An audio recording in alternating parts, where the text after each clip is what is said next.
Hello అండి, అందరికీ good evening. ఇంతకుముందు నా యూట్యూబ్ ఛానల్లో చెప్పాను కదా, ఒక గేదెకైతే 4 months అయింది సెమెన్ చేయించి. అదైనా ప్రెగ్నెంట్ కాలేదు, మళ్ళీ ఇప్పుడు సెమెన్ చేయించామని. దాన్ని అయితే ఈరోజు అమ్మడం జరిగిందండి. ఎందుకంటే అది చాలా సిల్లీ రీజన్ అనమాట. చెప్తా, మీరే శ్రద్ధగా వినండి. మా ఫామ్లో ఉన్న గేదెలతో పాటు అయితే అదైతే కలవట్లేదంట. మేతకి వెళ్ళినా సరే, వాటర్ తాగడానికి చెరువు దగ్గరికి వెళ్ళినా సరే అసలు కలవట్లేదని వర్కర్ అయితే కంప్లైంట్ రేజ్ చేశాడు. 1 month నుంచి నేను ఓపిక పడుతున్నాను, కలుస్తుందేమో అని.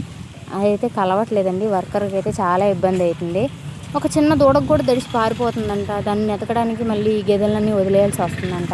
ఇప్పుడైతే మొత్తం పొలాలన్నీ ఖాళీ కాబట్టి ఎటు తిరిగైనా వచ్చేస్తుంది. కానీ తర్వాత ఏమైనా వ్యవసాయ భూములు అయిన తర్వాత మేతకు తీసుకెళ్ళాలంటే ఇబ్బంది అంటున్నాడు. దానివల్ల పాలేరు కూడా ఎక్కడ పారిపోతాడు అనేసి నేనైతే అమ్మేయడం జరిగిందనమాట.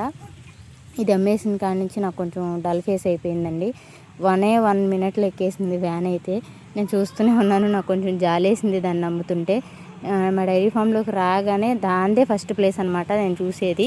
ఆ ప్లేస్ అయితే ఇప్పుడైతే ఖాళీగా ఉంది. ఇదేనండి దాని ప్లేస్ అయితే ఖాళీగా ఉంది. మా హస్బెండ్ అన్నారు దాని ప్లేస్లో ఇంకొక గేదెని అయితే తీసుకొచ్చి పెడదామన్నారు. ఇప్పుడు దాన్ని అమ్మేసిన మనీతో కొంచెం మనీ అయితే యాడ్ చేసి ఇంకొక గేదెని అయితే కొనాలి. ఆ గేదెను కొనే వరకు అయితే నాకైతే మనసులాగా ఉండదు.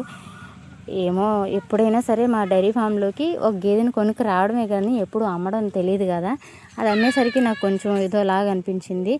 వర్కర్తో ప్రాబ్లం ఎక్కడవుతుందా, ఉన్న వర్కర్ కూడా ఎక్కడ పారిపోతాడా అని భయమేసి అయితే దాన్ని అమ్మేశాను. 9 months నుంచి నేను అబ్జర్వ్ చేస్తున్నానండి. అసలు గేదెల్లో కలవట్లేదు.